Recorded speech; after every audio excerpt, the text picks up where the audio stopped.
So this is, we've actually launched the report already last week at the Smarter E EES in Munich during a physical event at the conference.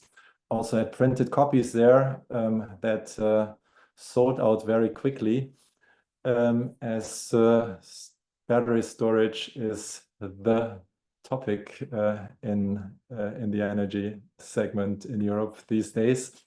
And this can be also probably seen in the record number of nearly 750 registrations which we have for this event today. So very happy to have so many of you joining. So let me just say briefly thank you to our sponsors. Without them, this report would not be or this work would not be possible as we've done it. So thanks a lot to Dynas, JA Solar, RCT Power, Renewable Energy Insurance Broker, and Sungrow, and particularly also EES Smarter E, who has been supporting our reports and also the storage report for a while. Thanks a lot. We have 90 minutes for this webinar. Before we start, and we have a very nice program created for you, I just wanted to make one quick announcement. We have recently, as Solar Power Europe, created a battery storage Europe platform, simply because this topic is so instrumental for the energy transition. And we've been seeing in solar that this is really the key to unlock the glass ceiling above us to enable further strong growth of solar, but also of other renewables. And so we felt something has to happen. And so we jumped into the ring, creating this platform. And the goals we have with this platform are several. So we want to put, next slide, please, put simply the importance of battery storage simply much more on the EU agenda. So it's about energy security and competitiveness, and storage helps for both topics. As you will soon see, there was quite some growth last year, and we expect further growth, but growth has slowed down. So solar has not tapped its, solar also, but storage has not tapped its true potential last year, simply because there's quite some work that needs to be done in regulatory frameworks. We will go into details later on. It's also about simply creating a smart industrial strategy. It's about really resilience. We need simply sustainable battery supply chains, but at the same time, we want to avoid trade barriers in any case, simply to make sure that we can implement this instrumental product at low cost. And it's also obviously about circularity and life cycles, which we want to tackle as well. So all in all, it's really about creating also a knowledge base where we, like we've been doing that with many reports, and also with this battery storage report, create data for you that you can access. Next slide, please. So we had already a first meeting during Intersolar EES at the Statkraft booth, where we presented the idea of the Battery Storage Europe platform. As a next step, we want to do now a strategy workshop, which takes place on end of June, Monday 30th, in Brussels in our office.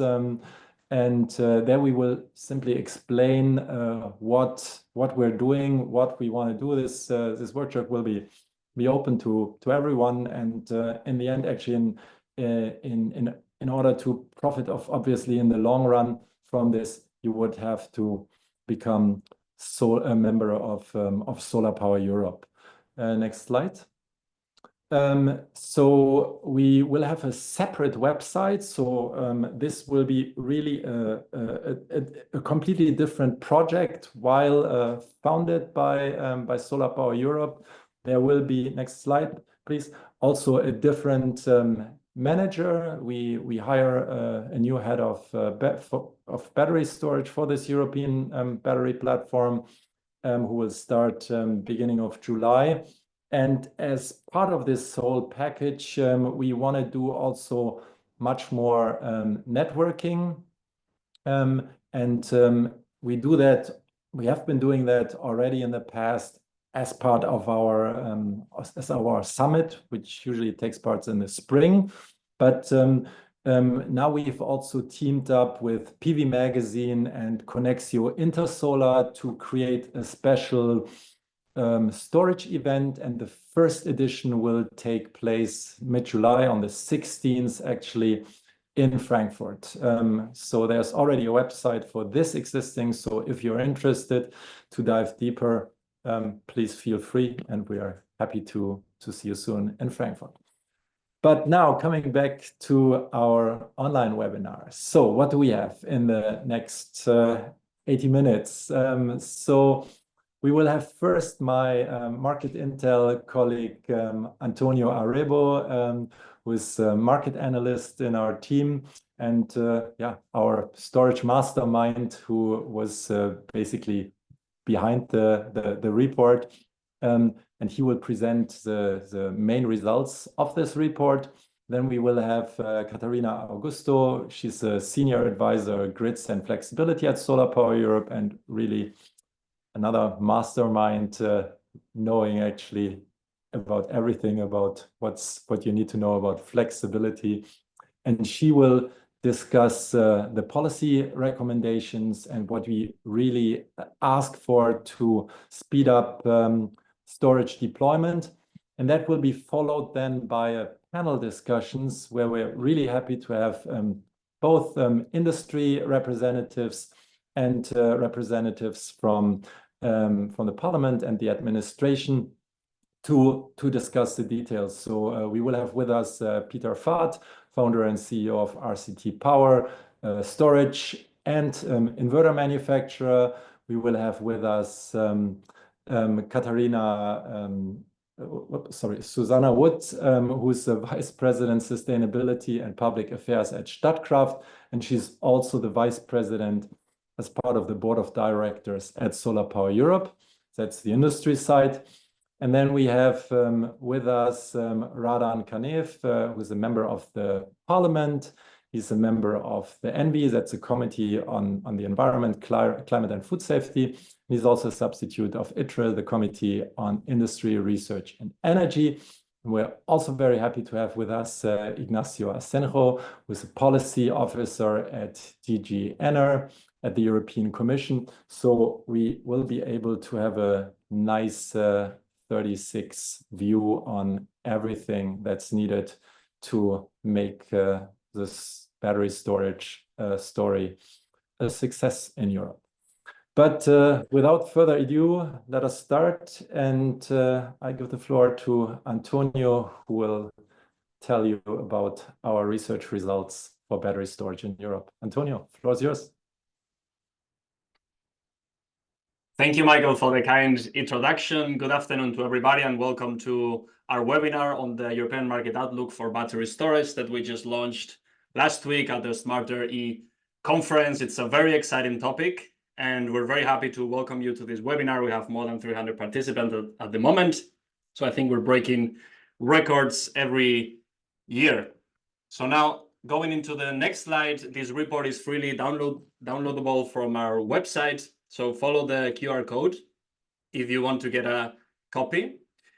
And before getting into all the details of the presentation and diving into the key learnings from the report, I would also like to extend my thankfulness to all the participants from this report, from the national associations that are covering not only storage, but also solar, then our member companies, and also the supporting consultancies. It's been a fantastic work that we've put out together, and without all these different institutions, it would have been completely impossible.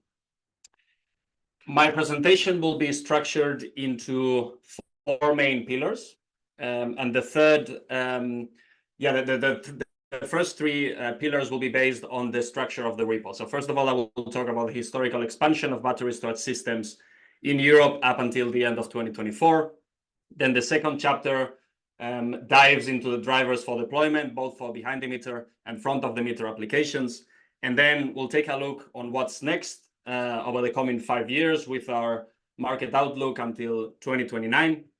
And then I'll close the presentation with the main takeaways of the slides, so the messages are clear, and then I'll hand over to Katarina to cover the policy recommendations. So let's get it started, and let's see what happened over the last years in battery storage markets in Europe. So up until 2024, we've had a tremendous growth in the European market, which really accelerated and kickstarted the revolution during the energy crisis. We've had an annual market that was tripling on an annual basis, or nearly tripling for 3 consecutive years. And this really has to do with the residential segment, with households in Europe driving the energy transition, thanks to the products that were available to become independent from the grid, and solar and storage was the optimal combination to isolate from skyrocketing retail electricity prices during the energy crisis. So really the revolution started at the small scale level, and it was families and European households driving it during the energy crisis. But last year we had a complete shift in dynamics when it comes to the retail electricity prices, which came down very significantly from the highs of the energy crisis. And that has had a tremendous impact on the residential installations, and that has had a tremendous effect on the final deployment that we had last year.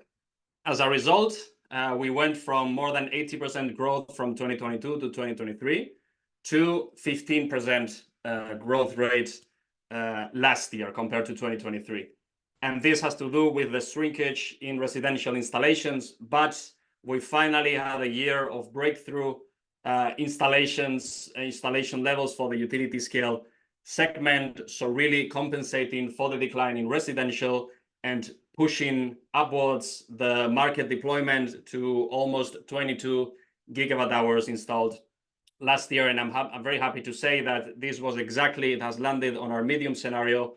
The medium scenario is essentially current market and policy conditions, and we envisioned a market for last year that was 22 gigawatt hours.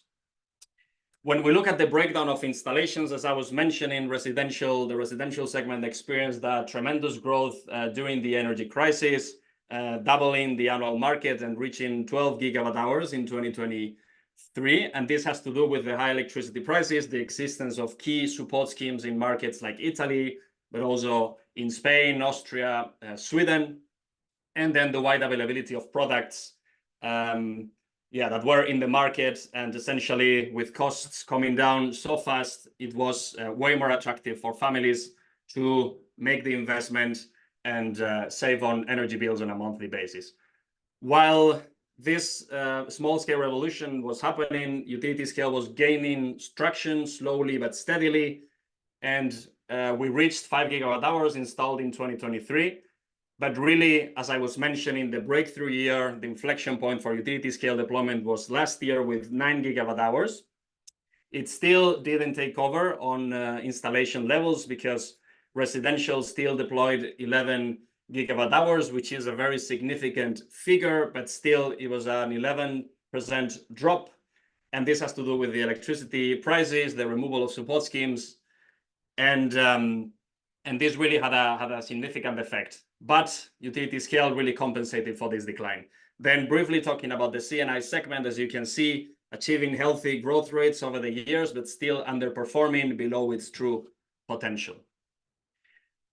Now, just looking into the breakdown, just to see the weight on the installation mix for each of the segments. Last year, residential installations decreased this weight by 14 percentage points to half of the total installations, and utility scale delivered 40% of the annual deployment, increasing its share proportionally by 14 percentage points, and CNI really stable, maintaining the 10% market share.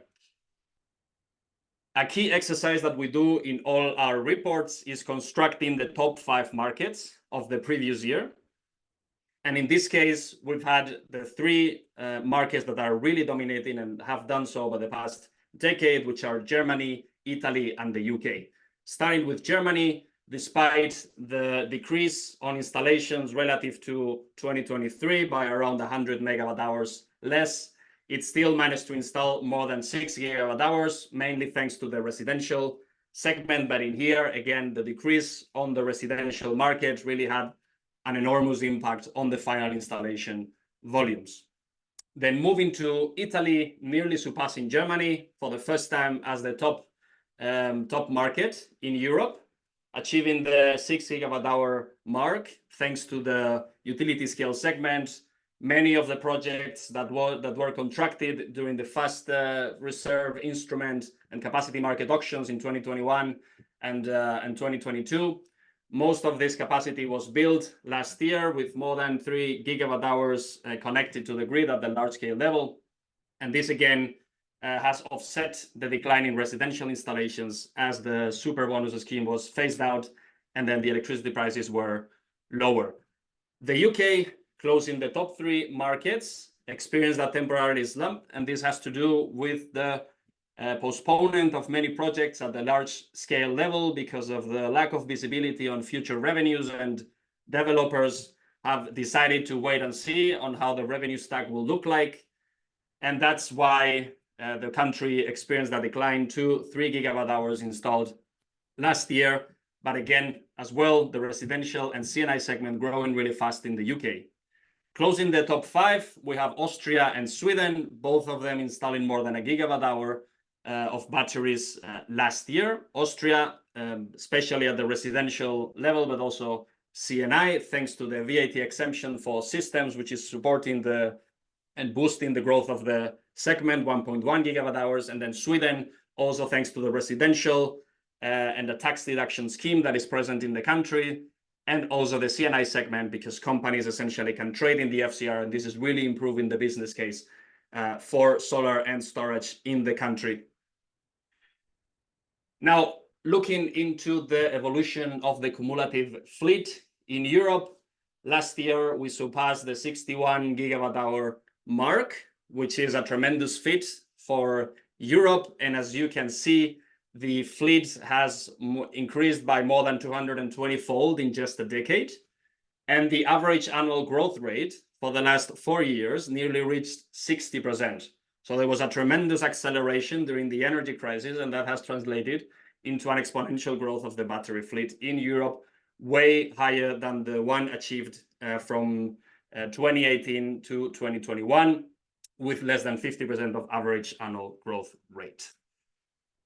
Looking at the mix of installations present in the battery storage fleet in Europe, residential again witnessed the first decline in its weight from 61% to 57%.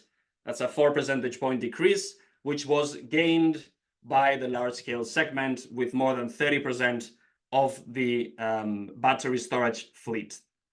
CNI again remaining relatively stable, but still we're expecting much more from the segment, which is also poised to grow very fastly over the coming years. Now, looking at the drivers for deployment. So this is essentially the second chapter of the report, and it's the longest one in the report, and we decided to go into all the details of the main drivers for deployment. We think it's a very important dimension to look at, to learn what was driving the market in the past and what's going to drive the market in the future. And we divide into behind the meter applications and front of the meter applications. So starting with the biggest driver for both, on the one hand, rooftop solar PV deployments are driving storage installations for residential and CNI systems, but also renewable deployments at the large scale level are driving the need for storage to provide the flexibility and stability that our energy system requires. Then second driver, the retail electricity prices on the one hand for residential and C&I installations, we'll still see that that's the biggest driver. And despite the decrease on electricity prices after the energy crisis, we still think that the power price signal is strong enough to still boost a certain share of the market, because the retail electricity price levels are still above the pre-energy crisis levels. Then wholesale electricity prices as well, very relevant for utility scale batteries, and more volatility drives the investment into more storage that can capture the gains of energy arbitrage. Then third, we conducted a mapping of existing support schemes for residential and C&I in Europe. So really trying to see what are the existing support schemes for all the European markets. And what we discovered is essentially that support remains very fragmented across European markets, still insufficient to support installations now post energy crisis. And we still think that there needs to happen much more support in order to boost the installations in this new paradigm that we have. And that has to do with CapEx subsidies, and that has to do as well with tax incentives. Key markets available that relates to the revenue streams, and we also surveyed the existing revenue opportunities for developers and operators of large-scale systems in Europe. And the main takeaway is that we've seen an improvement, but still most of the grid services are provided for free by batteries in Europe, and this has to change. All these capabilities need to have a market where they are remunerated for the essential services that they provide to the grid. Then also relating to costs for rooftop solar PV and batteries for residential and C&I applications, and also the cost competitiveness of utility scale PV and battery storage systems at the large scale level. And just to mention that we used a study from Fraunhofer that was published last year that studied the LCOE of newly constructed plants in the country that can provide base load, and utility scale PV and battery storage systems are the most competitive against coal, nuclear, and natural gas. Then fifth, and this was probably the biggest one, as I mentioned, the self-sufficiency drive from families during the energy crisis at the residential level, really driving installations, and also the environmental awareness of families that want to use the combination of solar and storage to decrease their carbon footprint. And then the storage adoption policy at the large scale level, my colleague Katarina will give you more details on the situation at the moment and what needs to happen in order to accelerate deployment. Then the electrification of heating and transport behind the meter applications, of course, more electricity demand, but also front of the meter. And then the thermal generation phase out.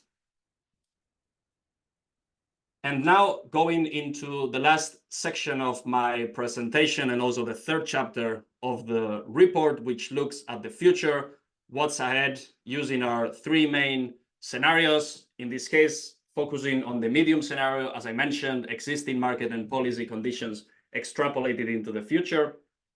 We're coming from a 22 gigawatt hour market in 2024, and we expect growth to increase in 2025. So this year, reaching 30 gigawatt hours of battery storage deployment in Europe. That's a 36% increase. And finally, in 2025, large-scale build-out is poised to nearly double this year and take over the biggest bulk of the installations, with 55% of the installation mix. Behind the meter applications will get 45% of the total deployment. We expect the residential installations to come down again, not very dramatically, but still significant. And this is something that the industry has felt very strongly after the heydays of the energy crisis. So residential installations will decline and also its weight in the installation mix, but we expect C&I to grow by more than 60% to reach 12% of the total installation mix. Going forward and looking beyond, we're expecting very significant growth rates over the coming 5 years. And according to our medium scenario, we believe that the annual market will grow fivefold compared to 2024, by 2029, reaching 120 gigawatt hours of battery storage deployment in that year. But the potential is way higher. It's at 180 gigawatt hours, and that's the high scenario, which means that there is an improvement in the existing market and policy conditions in the framework for battery storage deployment, and that has to do with many factors that you can explore in our report. But essentially, it has to do with behind-the-meter applications really taking a more dominant role thanks to the existence of support schemes, thanks to the existence of revenue streams, and allowing residential and C&I systems to also provide essential grid services. Looking at the breakdown of annual installations in 2025, as I mentioned, more than half are going to be captured by the utility scale segment. But if we compare that to 2029, we really see that utility scale batteries are the trailblazer, are expected to dominate very strongly the deployment in 2029, with nearly 70% of the total installations. And there are many reasons for this, but one of them is the enormous growth that is expected in the hybrid segment, retrofitting existing PV plants at the large scale level, but also now the winning combination has to be utility scale PV and batteries attached to it to improve the capture rates, decrease curtailment, and also provide essential grid services. Then behind-the-meter applications, we'll see its share decrease, and this is the medium scenario. This is what we're seeing at the moment. And as I mentioned, the support schemes and the revenue streams are not supported enough, and that has to change if we want to see its weight increasing. And we think that the role that behind-the-meter applications have to play for the energy transition is absolutely fundamental, and there needs to be much more tailored solutions to the segment. Now, if we're looking into the geographical breakdown of installations, so in 2025, we expect that the top 3 markets will capture more than half of the deployment out of the 30 gigawatt hours. And then we'll have two newcomers to the top 5, Spain and the Netherlands, which will capture in total 9%, and then the rest of Europe, 35%. Moving forward to 2029, the picture is relatively similar, but we see that the concentration of deployment will dilute in terms of the market share for the top 3 markets, because the rest of Europe and Spain and the Netherlands are really ramping up and scaling up their deployment to the level that is required for the energy transition. And lastly, and taking a look at the growth of the battery storage fleet in Europe, remember, we're coming from 61 gigawatt hours installed by the end of last year, and we think that following our medium scenario, we will get to 400 gigawatt hours of installed battery storage capacity, which may sound very good, but it's insufficient to meet the flexibility requirements that we calculated in our last study from Mission Solar 2040. Katarina, I believe, will give you more details about this, but this level of deployment is still falling short of the targets that we enunciated in this report that are required to support a flexible and electrified energy system. And not even with our high scenario, which is 200 gigawatt hours above the medium scenario, we would get to that level, which is 780 gigawatt hours of battery storage systems by 2030. So there is a lot to do, and that has to do with the policy recommendations that Katarina will present. So to close my presentation, let's go through the main takeaways. So last year, 22 gigawatt hours of batteries installed in Europe in 2024. The annual growth rate slowed down to 15% after 3 consecutive years of doubling the newly added capacity. The top 3 markets continue to lead the market and deliver almost 70% of the additions last year. The total running European battery fleet reached more than 61 gigawatt hours at the end of last year. Large-scale batteries are expected to become the trailblazer of the European market in 2025 already, with 55% of the installations, and that will accelerate the growth to 36%. The European battery growth will intensify, reaching almost 120 gigawatt hours by 2029. And following the medium scenario, we would reach 400 gigawatt hours of total installed capacity by 2029, but we need to grow faster the fleet to meet the flexibility needs that are required. thank you very much on my end for all your attentions. Please feel free to reach out if you have questions about the report, if you want to get involved in all our activities. And I'm really happy to hand over now to my colleague, Katarina. The floor is yours, and thank you.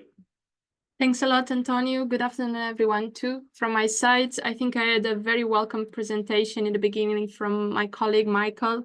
So I would just jump in automatically on the policy recommendations. So from all the analysis that Antonio just presented, we draft 5 key topics that we believe that we need to tackle in order to continue properly grow energy storage together with solar. And I will drive you through the different policy recommendations.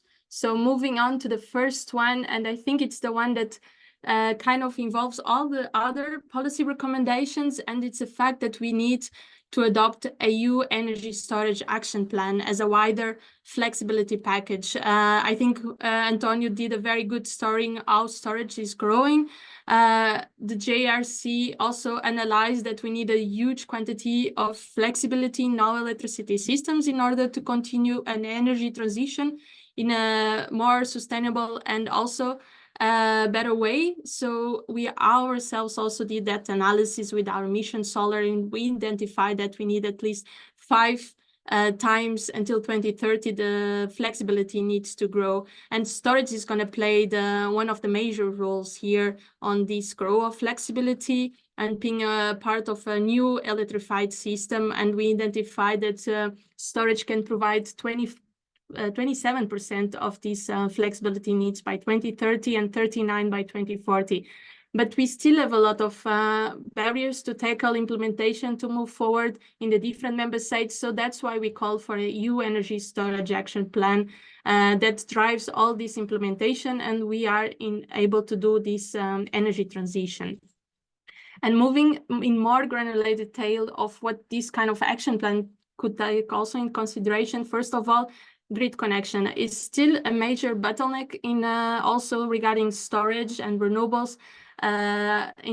We need to ensure that grid connection procedures and grid pricing accommodates also storage. And for that, the first thing is having the right transparency in our electricity system. So creating a better dialogue between system operators and also developers, storage, but also renewables. So for that, we ask for more transparency on the grid capacity through hosting capacity maps, such the one also just recently launched by the TSO in France. Another thing, as soon as we have more transparency, is also creating a more easy access for hybridization of systems. So if you have a solar system already connected to the grid, that you also are able to add storage more easily to the together with solar in order to facilitate and better use the connection system. Another 3 points that we would like to tackle regarding grid connections is creating more fair connection fees. So developers of renewables and storage should pay only the direct grid connection, and other need of upgrades should then be part of the system operator financing schemes through investment, possibly anticipatory investments.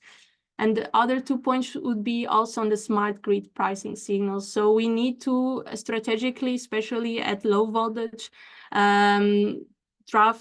create local markets that are able to put storage supporting the grid at the right time, and that there is the right communication between the different rooftops and also the system operator in order for us to be able to answer to the system operator needs through these signals at the right time.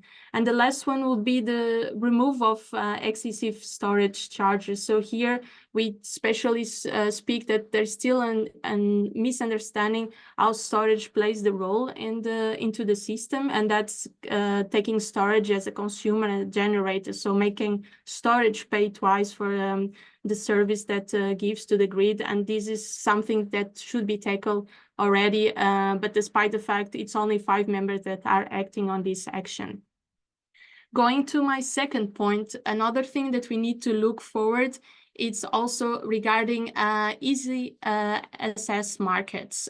So giving a more simple access for storage that can provide so much service to create stability and flexibility to the grid, to easily access the different markets, and also create more visibility on the revenue. So not just the developers, but also the financing entities that are supporting these projects also can see the different revenues that storage can create by supporting different services that the system operators need to maintain the grid stability and the grid flexibility. And for that, we look at 5 specific points that we also tackle on our hybrid PV systems, so utility scale systems of PV and storage.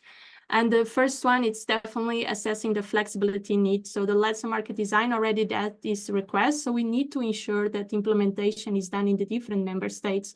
Then another point is also encouraging more systems of PV and storage to come together. And for that reason, we also need to open energy auctions to this kind of systems, having a right leveling playing field here.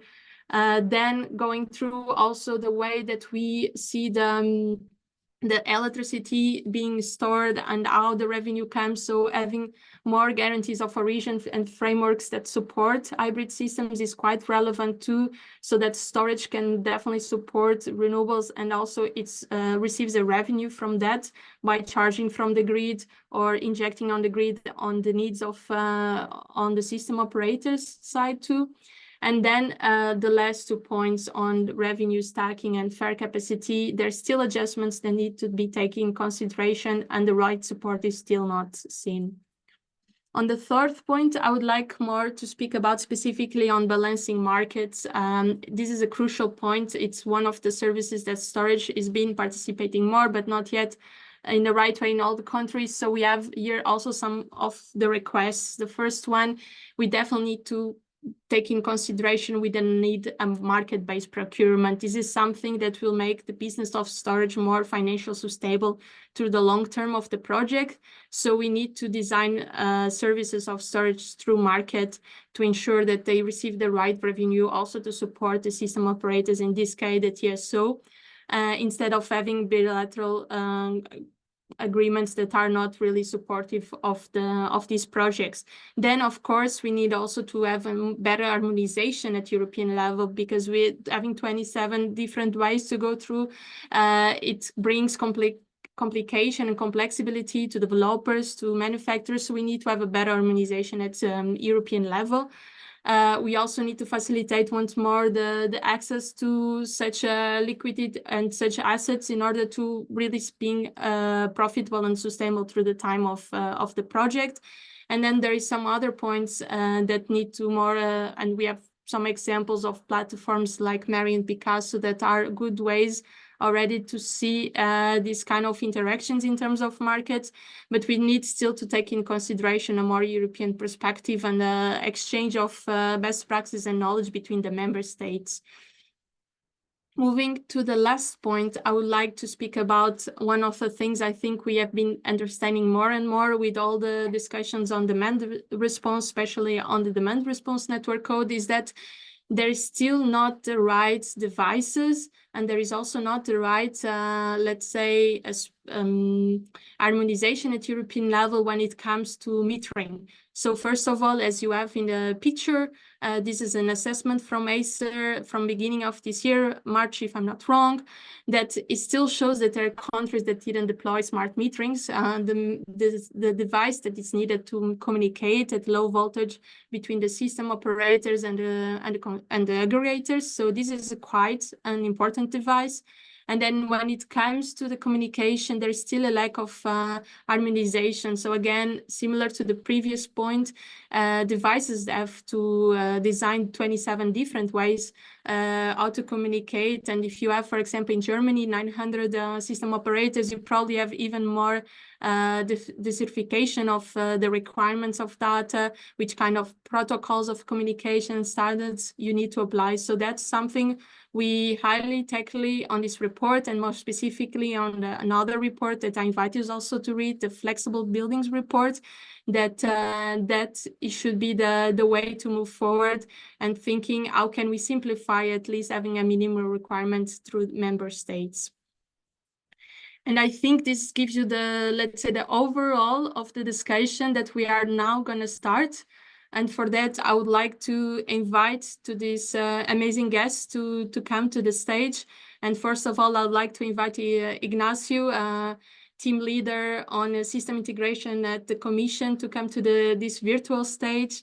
Then I also would like to invite Radan Kanav, a member of the European Parliament, and also participating in different committees, such as the ITRE committee, that's working a lot also on grids and flexibility. And then I would like to invite from the industry, Susanna Utz from Stractaf, and Peter Fout from RCT Power, that will also bring the perspective of the industry from the utility scale and from the manufacturing side and behind the meter. Welcome, everyone. I hope you are coming in easily. Thanks a lot for accepting our invitation. It's a pleasure to have you here, and also giving more, let's say, voice on the field of our things progressing in terms of storage. And maybe taking advantage that I already have all the speakers on the industry on this virtual stage, I would like to bring an introductory kind of question for you also to give the perspective of your industry to the stage. So first, I would like to start with you, Susanna. How do you see the biggest opportunity for storage in Europe on the next 5 years? Thanks very much, Katarina. I think if I look at it from a Statkraft perspective, we're really interested in the opportunity around utility scale, to put that out there. And I see it more as an imperative than an opportunity. I mean, it really is critical that we're deploying a lot more storage than we have been to date. I think the numbers, in a way, are quite shocking in terms of how much has been deployed so far. If I look at just to give it a flavour from Statkraft, if I look at our European pipeline, and that excludes the Nordics, which is a separate case, but if I look at our European pipeline, we have a very healthy solar pipeline, a healthy wind pipeline, and a healthy storage pipeline. But the thing that defines the storage pipeline that I find interesting is that really it's spread across 5 countries, only 5 countries. So in terms of value and weight, it is as big as our other portfolios, our pipelines, but in terms of geographic spread, it's still very limited. And from an EU perspective, one of those 5 countries is the UK. So from an EU perspective, there is just so much more opportunity for us to be deploying storage at scale across many more member states. And that for me is key to creating huge benefits for society, getting much more out of every green electron, creating jobs, creating better security, lowering pollution, the whole thing. So it's an imperative and a really big opportunity. Is it the same for you, Peter, behind the meter, and also taking that you're coming from the manufacturing supply chain, also different perspective? How do you see these 5 years coming up? I mean, as RCT Power, we are the largest European battery energy system producer with 20 gigawatt capacity, and shipped already 13.6 gigawatt hours globally, and about 10% of European grid energy storage systems with our Finland partner Wärtsilä have been deployed in Europe. So we are totally positive on that momentum, because we have, first of all, we can serve different markets, utility scale, C&I, and residential. And apart from this segment, we also we are the enabler of integrating electric vehicles into the grid and the related charging stations. We are also enabler of the upcoming DC grids, which are used in industry for manufacturing. And I believe, especially European players, European inverter makers, European battery energy storage producer will understand the local content of this solution and will be a solution provider. And that might give us an advantage as compared to especially Asian manufacturers. And for us as RCT Power, We have already a factory in Bavaria in Germany, and we will further expand the capacity in the upcoming 12 months. And how heavily we are expanding our manufacturing capacity in Europe, that will depend, of course, on the regulations and how a resilient supply is taken serious from European politicians. Thank you, Peter. Ignacio, after this first, let's say, message, how do you see the legislation shaping this future for storage and taking account also these flexibility needs that are being assessed now in member states, but we already have some kind of, let's say, data in terms of European level? Thanks a lot, Katarina. It's a pleasure to be here, part of this panel. Well, I would say that really storage is really at the center of many of the initiatives that we have been picking up in this beginning of mandate. And of course, there is a continuation with the process that you mentioned, which is the non-fossil flexibility assessment. And that is a process where we are developing an EU level methodology that will be adopted in the summer, and then member states will be using that methodology to assess the needs that they have for non-fossil flexibility, which includes, of course, mostly storage, electricity storage and energy storage at large, as well as demand response. And that process will lead then to the adoption of indicative objectives. And I think that's quite important for us to have a clearer idea of what are the needs in the system for storage. I think we all know that there is a big need for storage, but it would be important to be able to put figures on those so that we can then work out the solutions. So that's a very important process. But I think storage is really at the center of many of our other initiatives. We are, of course, working on the network code on demand response. The process is advancing, and it's really something that will change the shape of local markets when it comes to flexibility. We are also working on issues related to grid connections, with the guidance coming up later in the year on grid connections and how to create the priorities in grid connection. We are also coming up pretty soon with a guidance on network tariffs, which of course is essential for storage and the installation of storage and the treatment of storage in the grid. So to have the right principles applied in the network tariff methodologies for storage is really something essential. And of course, we are also working on the electrification action plan to be adopted in the first quarter of 2026, and storage, all forms of storage, including heat storage in this case as well, but essentially also batteries are a very important part of our ambition to further electrify our energy system. So storage is all over the place. I understand the call for a specific action plan, but I can tell you that we all have storage and batteries in mind in all our initiatives. Thank you, Ignacio. I think that's an amazing overview of what is already on the table and what it needs to be done. I'm not sure I have Radan can I have on the... Yes. Okay, so I think the same question I would like to ask you, but from the Parliament perspective, what are the steps that you are taking also through the ITRE committee or yourself, representative at the Parliament? How do you see this support on storage also in the next years? Thank you first for having me and to share some good news to your report that just recently the Bulgarian government approved co-funded, not exclusively, but co-funded with the National Recovery and Resilience Plans project for 9.7 gigawatts of battery storage facility, which, if even partially successfully implemented, and the tender has already passed, will make Bulgaria one of the big six already on the European market in battery storage, which imminently raises the biggest question on the legislative side of things, because obviously this capacity is a bit too much for the Bulgarian energy market.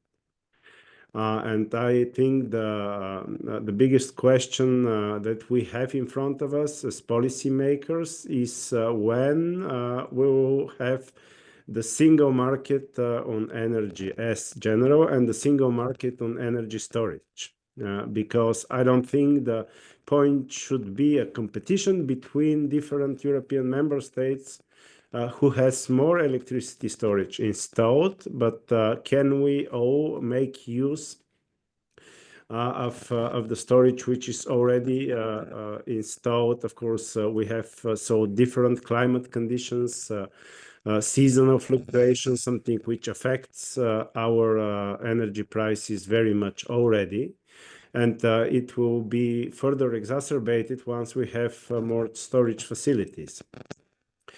So I think in our present own initiatives reports and legislative work, mainly in ITRE, but I hope soon in ENVI as well, the full integration of the European energy market is always the highest priority. And I think we have a lot to do to integrate battery storage fully into these efforts.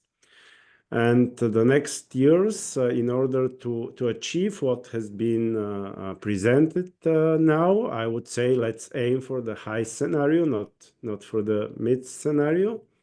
Will be this overcoming of different national jealousies that will certainly be stronger and stronger in the years to come, and to really have the integrated European market in energy and energy storage in specific. Thanks a lot, Radim, and thanks for bringing this very bright news. We also have been seeing that Bulgaria has been a great example in terms of system hybridization of solar and storage. So it's great to hear that it continues to progress. I invite all the attendees to also put your questions on the Q&A. We will have a Q&A after the panel. Meanwhile, I would like to jump in on the regulatory barriers. And starting with you, Susanne, again, which kind of barriers have you observing in terms of deployment at utility scale? And have you found also solutions to it in the different countries that you operate, let's say? Yeah, so I think you did a really good job of summarizing what the requirements are and what the asks are. But just to bring it alive a little bit, if you take something like grid access and congestion, I think one of the most extreme examples has to be Italy. So in Italy, there's 150 gigawatts of BESS applications. And it's just kind of first come, first served.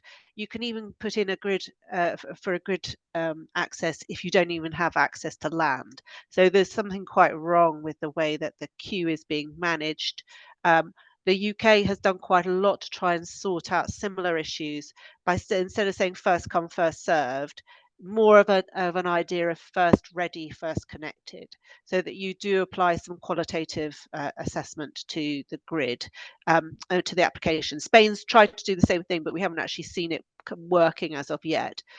On the double charging and the grid fees that you talked about, yes, you're right, we quite often have to pay twice. Germany and Ireland have both tackled this, but unfortunately only with interim solutions. As an investor, you don't necessarily take much comfort from an interim solution. And in Ireland, the interim solution actually still discourages full energy arbitrage. So it's quite a limitation and quite damaging to the business case. And in Germany, there's already a discussion paper on the topic. So that's sort of sending quite the wrong signals to investors.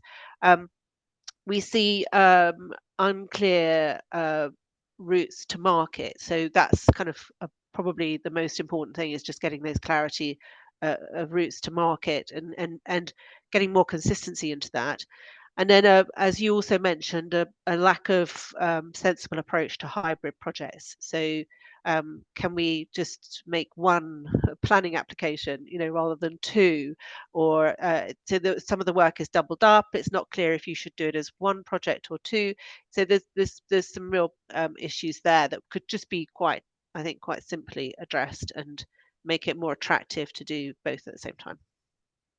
No, indeed, and it brings me to the point that Ignacio, before you also highlighted, there is already actions coming up on the commission with the new, let's say, with the new commission for the next 5 years. But even before that, next year we already have things coming up. Also, grid package. Last year we also reformed the Let's Market design, and already are a lot of points there.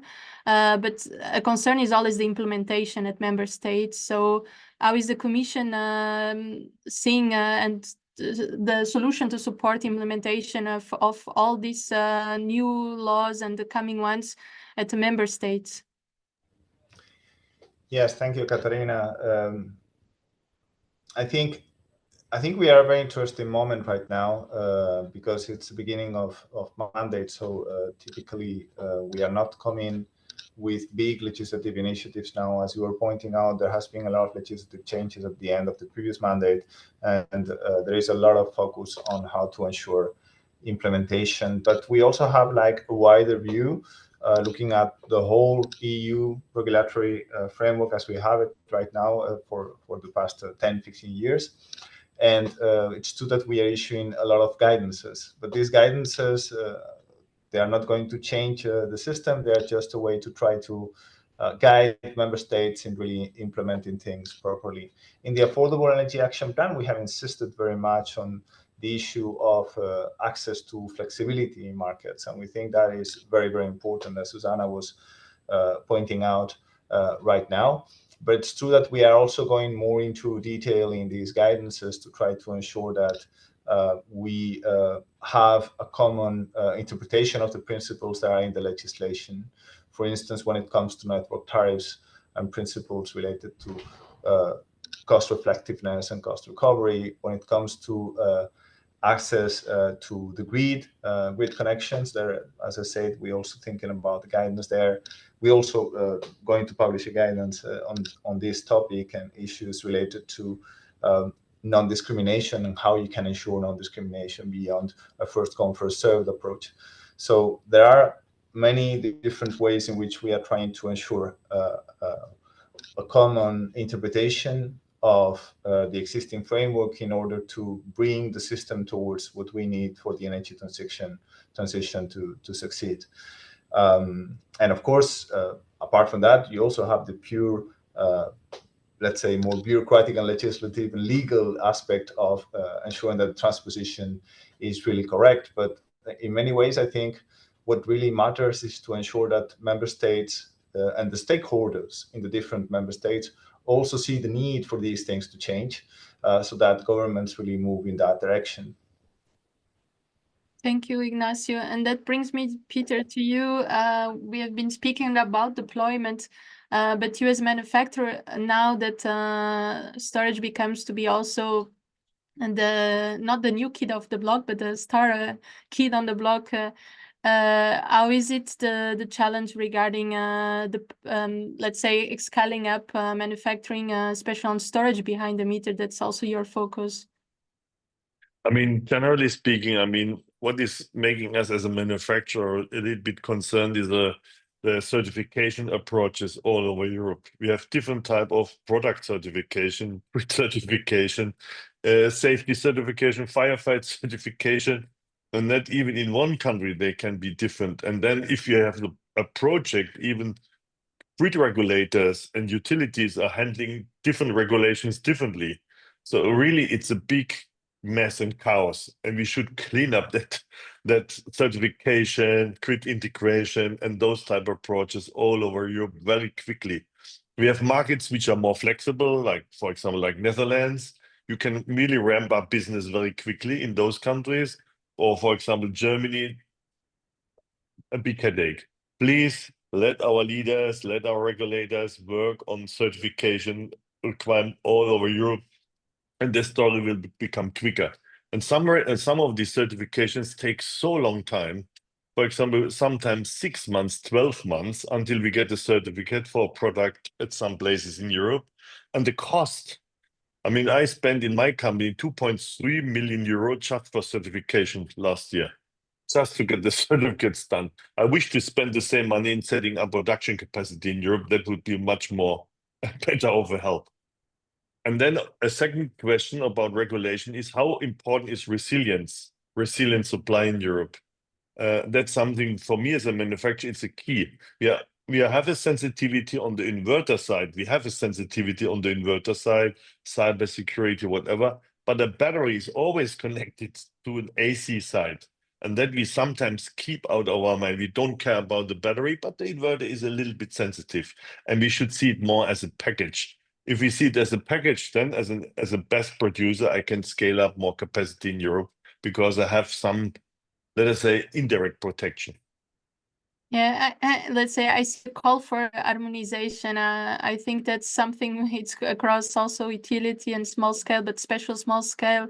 As you presented in the beginning, we have all these devices, we have all these also different forms of charging from the grid to AVs, small scale batteries on the rooftop, and they all need to communicate with the grid in a one way possible.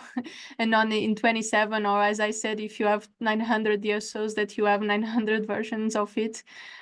So I do understand your call. And maybe Radan, from the European Parliament perspective, how do you see this harmonization in Europe? I know that you present Bulgaria, but on ITRE, is this also one of the concerns, bringing more harmonization in order to support the supply chain of storage in Europe?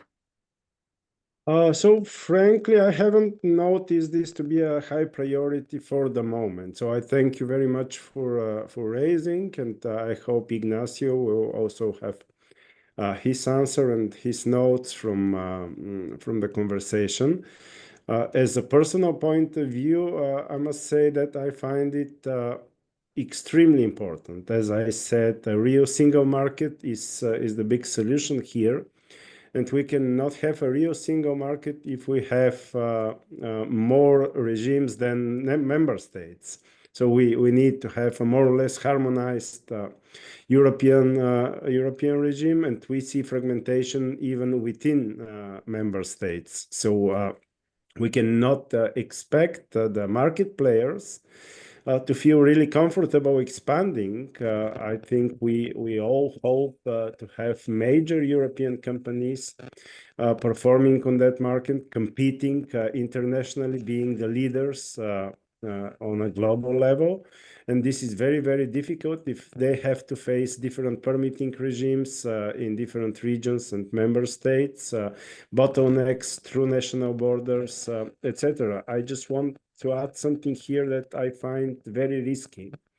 In a number of conversations I have with both industries and policymakers on the very hot topic of grid integration lately, because especially due to the sometimes dramatic situation in Southeastern Europe when it comes to electricity prices, for me, the grid bottlenecks in Europe are the highest priority, at least for 1 year now.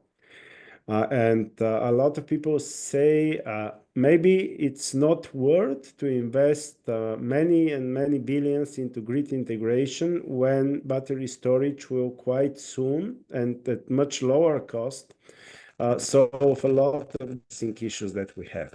I think this is a very, very slippery slope as reflection, because this will lead to a further closing of national energy systems instead of opening that we need, and possibly a lot of redundancies that we now see sometimes in renewable production, depending on the season, will develop into redundancies in storage capacity, thus leading to very high expenses that we don't really need, because we can easily imagine a Europe where, for example, Greece is a champion in wind and solar because their geography and climate shows they have the capacity to be so, whereas Bulgaria, for example, is obviously weak on wind, and we cannot produce more of that.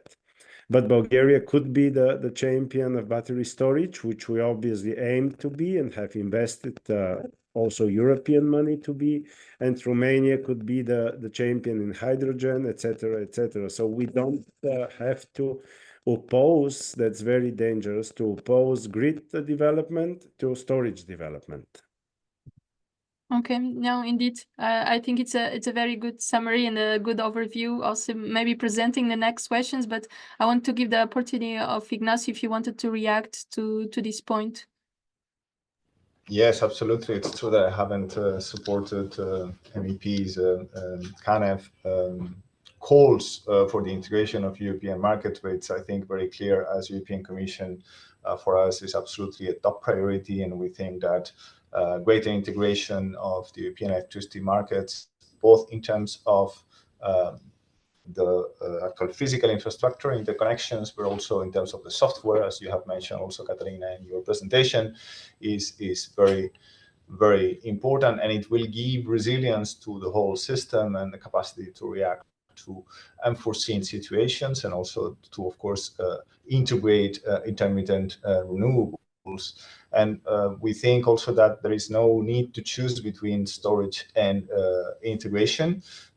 We probably need both of them at the same time.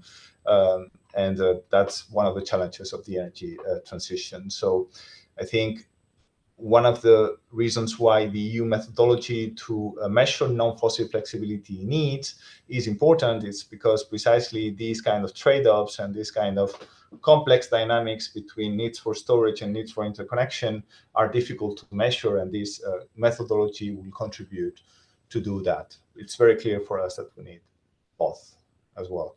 I also wanted to react to Peter Fahd, and just wondering whether the process launched by the EU battery regulation for common safety standards and for a digital battery passport in the future is the right one in his view, and whether this is going to address some of the concerns in terms of too heterogeneous certifications across the EU. Sure. Do you want to react? I think definitely it will help. Now, the only issue is the implementation, because now we have to ramp up, now we have to scale up. So that's, I mean, it's a more account problem, which I try to outline, to be honest with you. Okay, thank you. And speaking about implementation, we also saw some points on the Let's Market design regarding, let's say, services, more flexibility service. We have the demand response network code that it's still on the European Commission regarding flexibility markets. But Susanne, from your perspective, from what it's already on the ground, do we have enough market signals to support long-term visualization also for you to have financing on your projects regarding utility scale?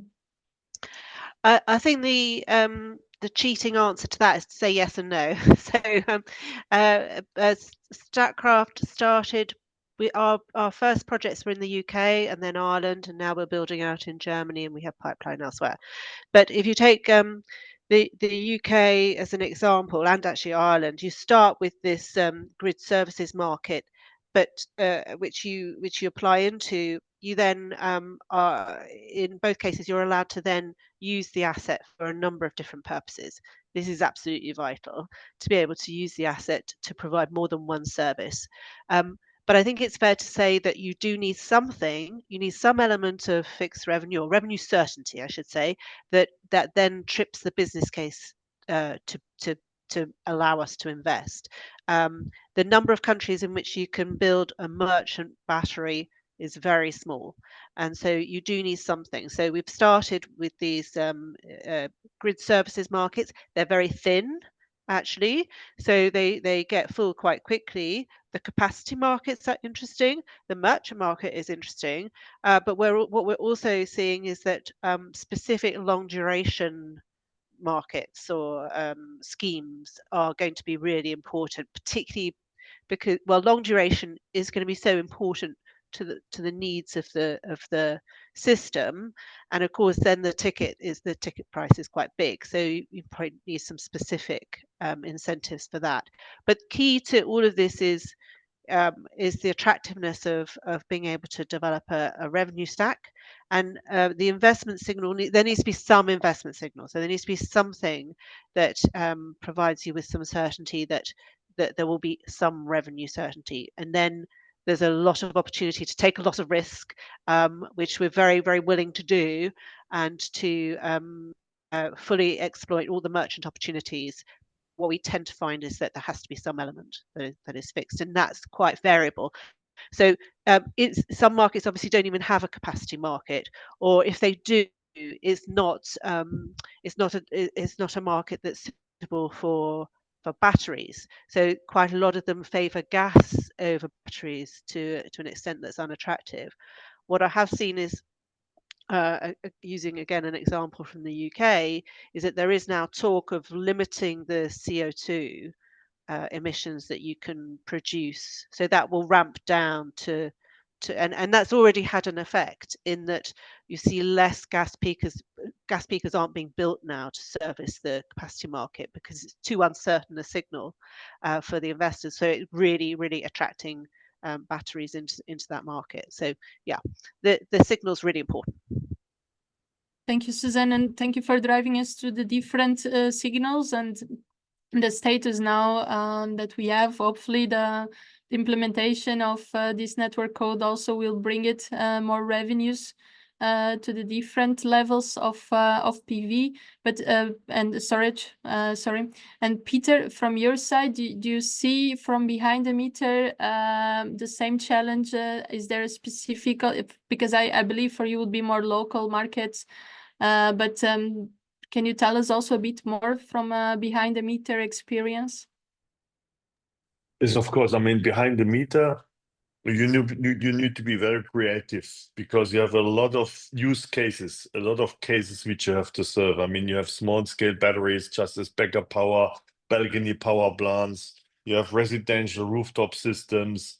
You have company owners who want to make peak shaving for self-consumption.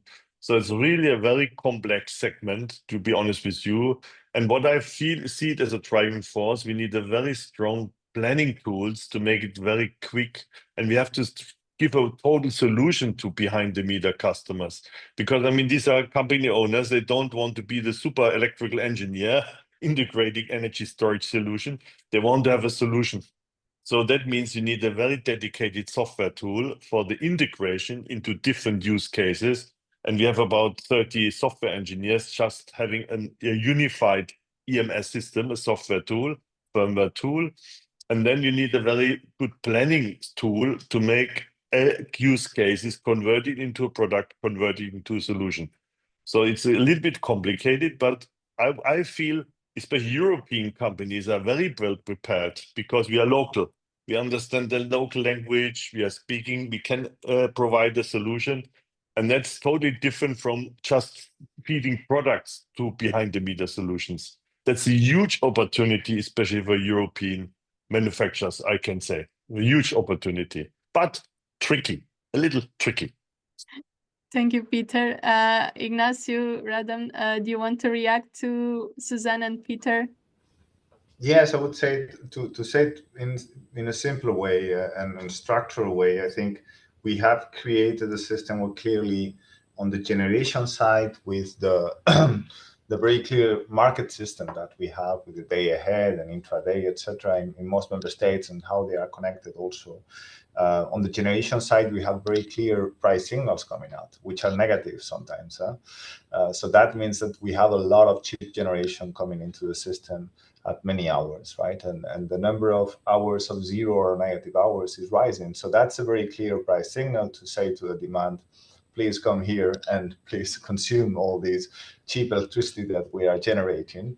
But of course, we still lack some market structure on the demand side as well that we need. And although the legislation is there, it's true that in many member states, there's still no clear way to access a flexibility market in the sense of bringing demand to the system where the system needs it. And that's why the prices are so low. So what we need is much more investment also on the demand side in assets that can be flexible and capture the electricity prices at the right moment. And this still needs to change, but clearly the dynamic is there and it's starting to build up, and storage will be a very important part in that process. be it front of the meter or behind the meter, in the end, you still need the same market mechanisms to be there to tell you when you should be consuming electricity and where you should try to avoid consuming electricity. This is what we, from the European Commission, is really where we are trying to focus to ensure that these market signals reach the demand side. Thank you, Ignacio. I don't know, Radam, if you also want to give some words. Yes, here I would say that we must be really cautious.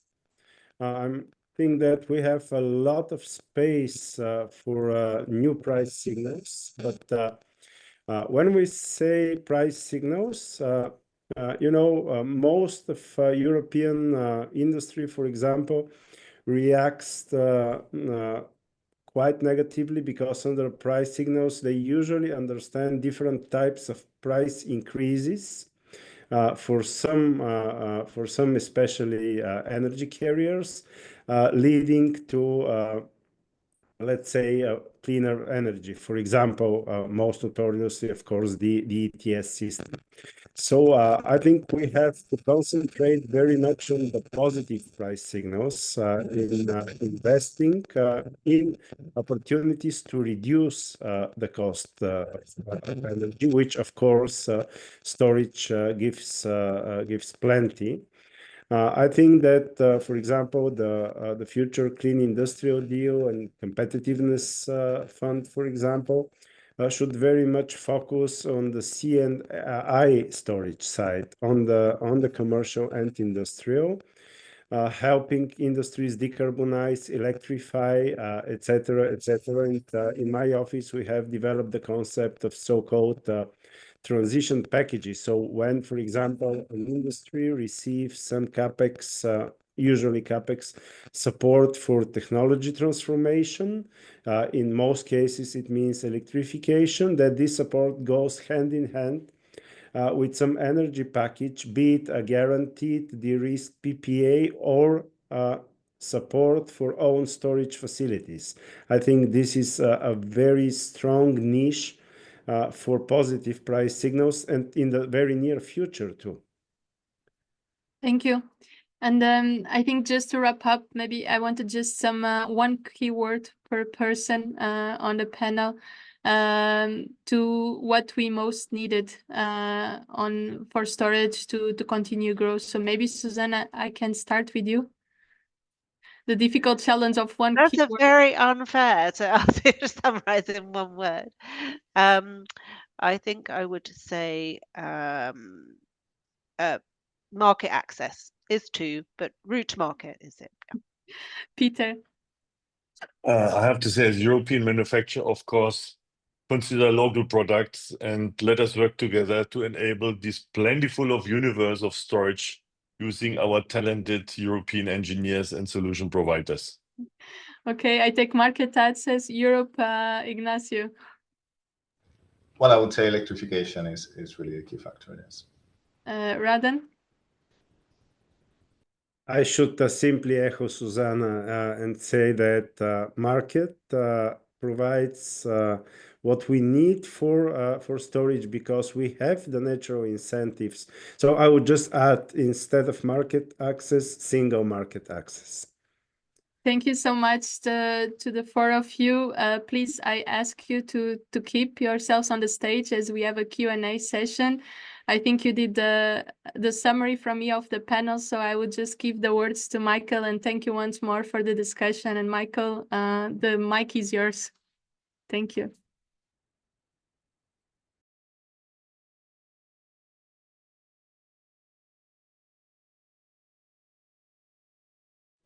No, Michael, we don't hear you. You're muted. Oh, okay, thanks.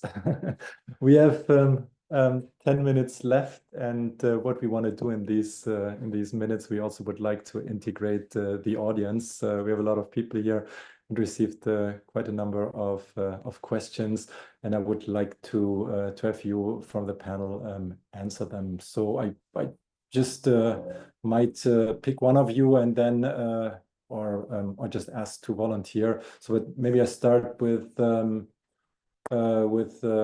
my colleague Antonio. So to talk a little bit about markets. So there was questions about why some markets and what few markets also, as Susanna highlighted, in which she is active, are simply so much moving forward and are developing so much faster than others, and what's really slowing the others down. Yeah, very quickly. So essentially, the UK was the front-running market up until last year. And that has to do with the support of regulatory frameworks in the country. That has to do with revenue streams, grid connection, well adapted to storage, permitting, and so on. So all these regulatory elements were key to the growth in the United Kingdom. And that was really, one of the countries that essentially started the revolution at the large-scale level. And all these conditions led to an enormous investment appetite. But the rest of the European markets are still catching up, but we see positive developments in that regard. There was also a question on CAPEX.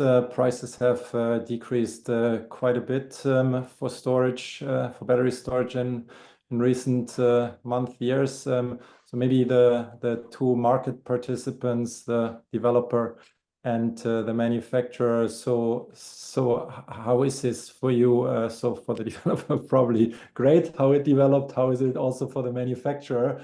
The price level that we're seeing now, and what can we expect actually also in the coming or in the near future? Maybe Susanna first. I just have a very simple answer to this, which is that it's following the curve that is expected of it, and that we always knew that prices would come down. It's a technology, and that's what happens. So obviously there are bumps along that route, and we saw some bumps. But if you look at it over more than a 6-month time horizon, if you look at it over 2 or 3 years or 5 years, it's doing exactly what we expect it to do in terms of coming down. Okay. Peter, maybe? Yes. From my perspective, of course, as a manufacturer, we see the price reductions, mostly driven by cell price reductions. And it comes with a scaling up, because for my company, we scaled up from 5 GWh to 20 GWh in 24 months. So it's scaled, become a big supplier, battery cell prices.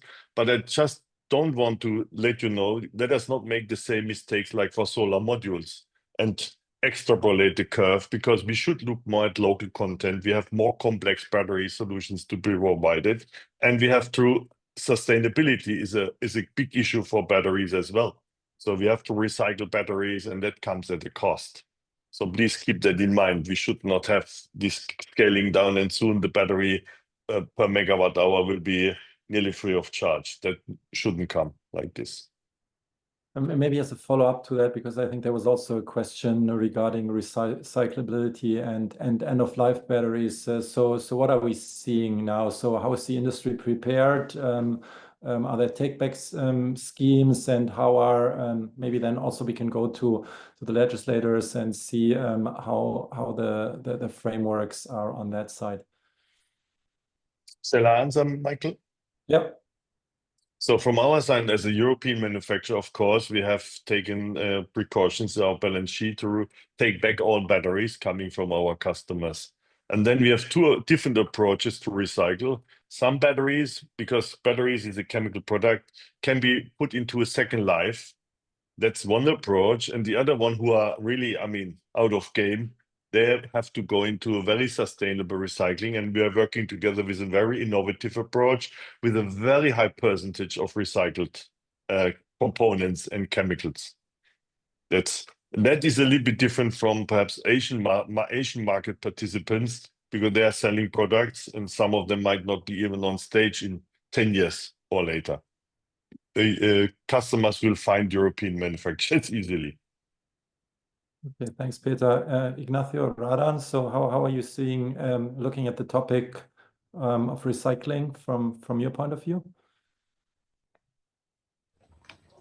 I think from our point of view, it's very important, but I have to lead again to the battery regulation and how we settle all these different aspects about the sustainability of the components of the batteries and what are the requirements that we want to put there, and we set out the process to actually define those requirements. So this is where we need to go to.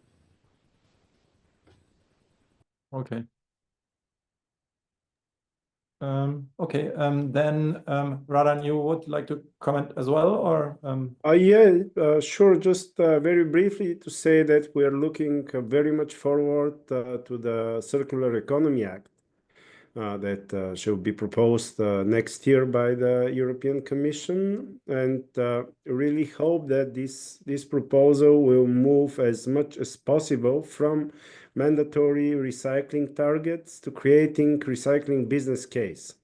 Because in many cases we need only slight support, maybe even not financial, only a regulatory or really a minor financial incentive to make the use of recycled components more profitable, and on the mid to long term to make it more profitable generally.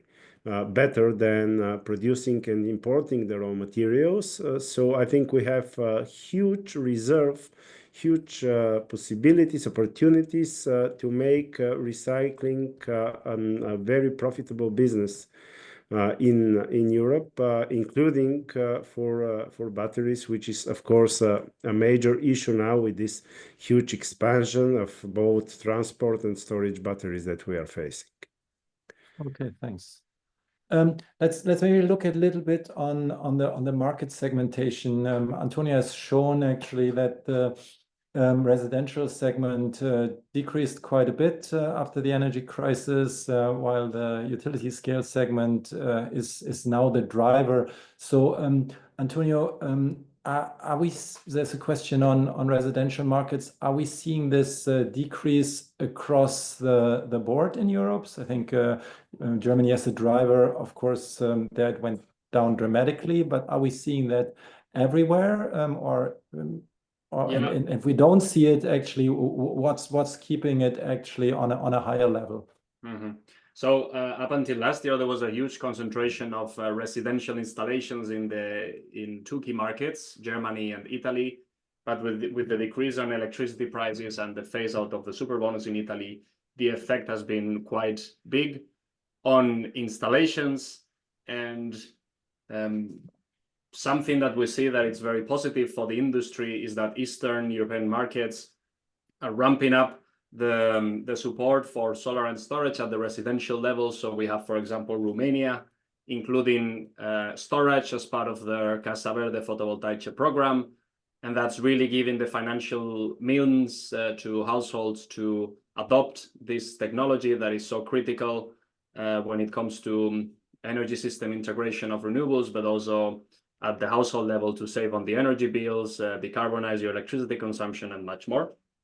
So we see that in the biggest markets that were essentially conducting most of the installations, we've seen a decrease, and we think that it's going to continue, at least based on our medium scenario. But then there are many other markets like Poland as well, for example, that are supporting the adoption of the technology. And we think that the decline will not be as big as it would be if we would only have Germany and Italy. But now all these markets are coming as well into the battery revolution, and we think that's very positive. But this is the medium scenario. As I said, we still have the high scenario inside, and that really depends on support schemes. That really depends on revenue streams, on easy access to these products, and that also relates a lot to what Peter indicated for behind the meter solutions. Yeah, one question I find interesting, because we're talking about, when we talk about battery storage, several people criticize, of course, that it doesn't take so long. So in the recent past, we were at 2 hours, and it's increasing. Recently, I think there was systems being planned in Australia that had even 8 hours. So by RWE. So what are we seeing in Europe here? What are you planning, maybe to Susanna, Peter, what are you seeing from the industry side of things? Yeah, I mean, the quick answer is definitely getting longer. We're even planning 12-hour batteries for certain auctions now for long duration energy storage, because then you're expected to provide maybe 8 hours over 25 years. So getting bigger and bigger. Okay, cool.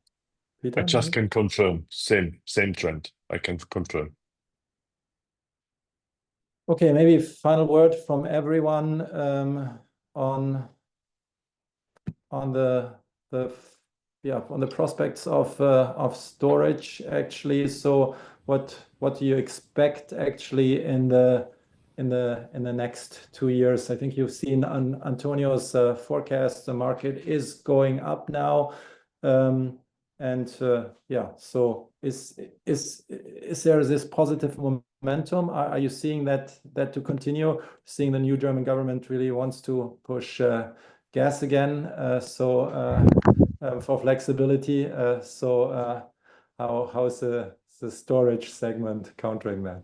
If I may just, Michael, very quickly, because I really have to go. Okay. I just wanted to underline, of course, and we are positive about the deployment of storage in the coming years, and we will work in that direction with the instruments I have been mentioning. I just wanted for the issue of the residential sector to underline the important key role of retailers, actually.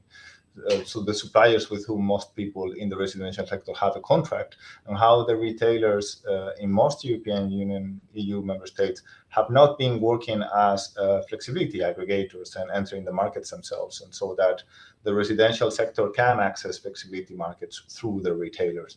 This is actually something that can work very, very well, and it has worked very well in some member states, especially when you are installing the right assets to do that, including batteries, of course. So this is really something that we want to push, and we are going to issue the guidance as well on this one towards the end of the year. Okay. Thank you. Thanks, Antonio. Thanks, Ignacio. Anyone else wants to comment? I think we've highlighted a number of challenges, and there's a lot of frustrations, particularly with the lack of harmonization and the lack of consistency. But actually, fundamentally, this is a good market to be in. I mean, it's high growth. It's going to continue to be high growth. It's a very exciting market to be part of. I think we can keep that as final words. Thanks to the panelists. Thanks to everyone. That leaves me, saying also thank you once again to our sponsors. And the only thing I would encourage you to do is join Solar Power Europe as members, as Susanna said, and the others also. There are quite a number of challenges that we're seeing in the ahead of us, and if we want to speed things up, you need a strong lobby association. We are ready to support you. Here is another webinar that we're having soon on our global market outlook, where we also talk about the sector. But I want to point to one other thing is please think about also coming on the 30th of June to Brussels to the next event of our newly created battery storage platform. And if you have any questions, please get in touch. Finally, because there were also a couple of questions, the presentations will be sent to anyone who has registered, and we will also have a video on YouTube about this event. Once again, thanks for spending the last 90 minutes with us. I hope it was insightful for you, and looking forward to working with you on the storage revolution. Thank you very much. Bye-bye.